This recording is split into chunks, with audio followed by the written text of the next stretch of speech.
ನಮಸ್ಕಾರ. ಶಮಿ ಮತ್ತು ಹರ್ಷಿತ್ ರಾಣಾರವರ ಬೌಲಿಂಗ್ ಬಿರುಗಾಳಿಗೆ ಬಾಂಗ್ಲಾ ಪಡೆ ಆಲ್ಔಟ್.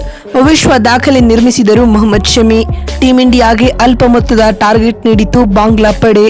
ಹಾಗಾದರೆ ಸುದ್ದಿಯ ಸಂಪೂರ್ಣ ಮಾಹಿತಿ ಏನು ಎಂಬುದನ್ನು ಇವತ್ತಿನ ಈ ಒಂದು ವಿಡಿಯೋದಲ್ಲಿ ತಿಳಿಸ್ಕೊಡ್ತಾ ಹೋಗ್ತೀನಿ.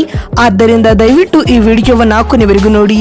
ಆದರೆ ಅದಕ್ಕಿಂತಲೂ ಮುನ್ನ ನೀವು ಕೂಡ ಟೀಂ ಇಂಡಿಯಾದ ಅಭಿಮಾನಿಗಳಾಗಿ ಈ ವಿಡಿಯೋವನ್ನು ನೋಡುತ್ತಿದ್ದರೆ ತಪ್ಪದೆ ಈ ಕೂಡಲೇ ಈ ವಿಡಿಯೋಗೊಂದು ಲೈಕ್ ಮಾಡಿ ಸ್ನೇಹಿತರೆ.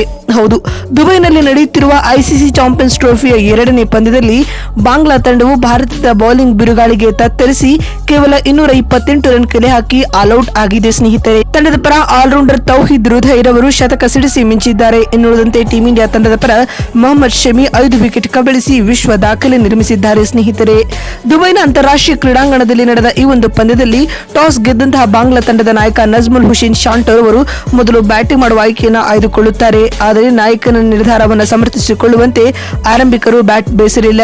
ತಂಡದ ಆರಂಭಿಕ ಆಟಗಾರ ಸೌಮ್ಯ ಸರ್ಕಾರ್ ರವರು ಮೊದಲ ಓವರ್ನಲ್ಲಿ ಡಕೌಟ್ ಆದರು. ಇದಾದ ಬಳಿಕ 2ನೇ ಓವರ್ನಲ್ಲಿ ನಾಯಕ ನಜ್ಮುಲ್ ಹುಸೇನ್ ಶಾಂಟೋ ಕೂಡ ಯಾವುದೇ ರನ್ ಕಲೆ ಹಾಕಲಾಗದೆ ಪೆವಿಲಿಯನ್ ಹಾದಿ ಹಿಡಿದರು. ಅದಾದ ನಂತರ ಮೆಹದಿ ಹಸನ್ ಮಿರಾಜ್ ರವರು ಕೂಡ 5 ರನ್ಗಳಿಗೆ ಬ್ಯಾಟ್ ಎತ್ತಿಟ್ಟರು. ನಂತರ ತನ್ಜೀದ್ ಹಸನ್ ರವರು ಕೂಡ 25 ರನ್ಗಳಿಗೆ ಸುಸ್ತಾಗಿ ಪೆವಿಲಿಯನ್ ಸೇರಿಕೊಂಡರು. ಇದರ ಬೆನ್ನಲ್ಲೇ ಮುಷ್ಫಿಕುರ್ ರಹೀಂ ರವರು ಕೂಡ ಯಾವುದೇ ರನ್ ಕಲೆ ಹಾಕಲಾಗದೆ ವಿಕೆಟ್ ಒಪ್ಪಿಸಿದರು. ಇದರೊಂದಿಗೆ ಬಾಂಗ್ಲಾದೇಶ ತಂಡವು 35 ರನ್ಗಳಿಗೆ 5 ವಿಕೆಟ್ ಕಳೆದುಕೊಂಡು ಸಂಕಷ್ಟಕ್ಕೆ ಸಿಲುಕಿಕೊಂಡಿತು. ಈ ಮಧ್ಯೆ ಅಕ್ಷರ್ ಪಟೇಲ್ ಅವರು ಹ್ಯಾಟ್ರಿಕ್ ವಿಕೆಟ್ ಪಡೆಯುವ ಅವಕಾಶವನ್ನ ಕೂಡ ಕೈಚೆಲ್ಲಿದರು ಅಂತಾನೆ ಹೇಳಬಹುದು. ಆದರೆ 6ನೇ ವಿಕೆಟ್ಗೆ ಜೊತೆಯಾದ ತೌಹಿದ್ ಹೃದಯ್ ಹಾಗೂ ಜಾಕಿರ್ ಅಲಿ ರವರು ಬಾಂಗ್ಲಾ ತಂಡಕ್ಕೆ ಆಸರೆಯಾಗಿ ನಿಲ್ಲುತ್ತಾರೆ ಸ್ನೇಹಿತರೆ.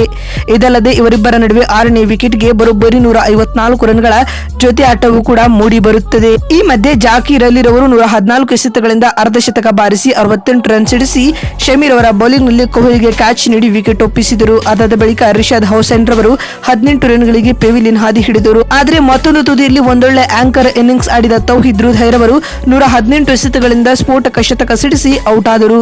ತೌಹಿದ್ ಹೃದಯ್ ರವರ ಈ ಸ್ಫೋಟಕ ಶತಕದಲ್ಲಿ ಬರೋಬ್ಬರಿ 6 4 ಹಾಗೂ 2 6ಗಳು ಒಳಗೊಂಡಿದ್ದವು ಸ್ನೇಹಿತರೆ. ಇದರೊಂದಿಗೆ ಬಾಂಗ್ಲಾ ತಂಡವು 49.4 ಓವರ್ಗಳಲ್ಲಿ 228 ರನ್ ಕಲೆ ಹಾಕಿ ಆಲ್ಔಟ್ ಆಗಿದೆ ಸ್ನೇಹಿತರೆ. ಎನ್ನುವುದಂತೆ ಟೀಂ ಇಂಡಿಯಾ ತಂಡದ ಪರ ಬೌಲಿಂಗ್ ನಲ್ಲಿ ಮೊಹಮ್ಮದ್ ಶಮಿ 5 ವಿಕೆಟ್ ಕಬಳಿಸಿ ಮಿಂಚಿದರೆ ಹರ್ಷಿತ್ ರಾಣಾ 3 ಹಾಗೂ ಅಕ್ಷರ್ ಪಟೇಲ್ 2 ವಿಕೆಟ್ ಪಡೆದುಕೊಂಡರು ಸ್ನೇಹಿತರೆ. ಶಮಿ 5 ವಿಕೆಟ್ ಕಬಳಿಸುವುದರೊಂದಿಗೆ ಓಡಿಐ ಕ್ರಿಕೆಟ್ನಲ್ಲಿ 200 ವಿಕೆಟ್ ಪಡೆದ ವಿಶ್ವ ದಾಖಲೆಯನ್ನು ನಿರ್ಮಿಸಿದ್ದಾರೆ ಸ್ನೇಹಿತರೆ. ಇದಲ್ಲದೆ ಟೀಂ ಇಂಡಿಯಾಗೆ ಪಂದ್ಯ ಗೆಲ್ಲಲು 229 ರನ್ಗಳ ಸುಲಭ ಗುರಿಯನ್ನ ನೀಡಿದೆ ಸ್ನೇಹಿತರೆ. ಬಂಧುಗಳೇ, ನಿಮಗೆ ಅನಿಸುತ್ತದೆ ಟೀಂ ಇಂಡಿಯಾವು ಈ ಟಾರ್ಗೆಟ್ ಅನ್ನ ಈಸಿಯಾಗಿ ಚೇಸ್ ಮಾಡುತ್ತಾ ಅಥವಾ ಇಲ್ಲವಾ ಎನ್ನುವುದನ್ನ ಎಸ್ ಅಥವಾ ನೋ ಎಂದು ಕಾಮೆಂಟ್ ಮಾಡುವ ಮೂಲಕ ತಪ್ಪದೆ ತಿಳಿಸಿ.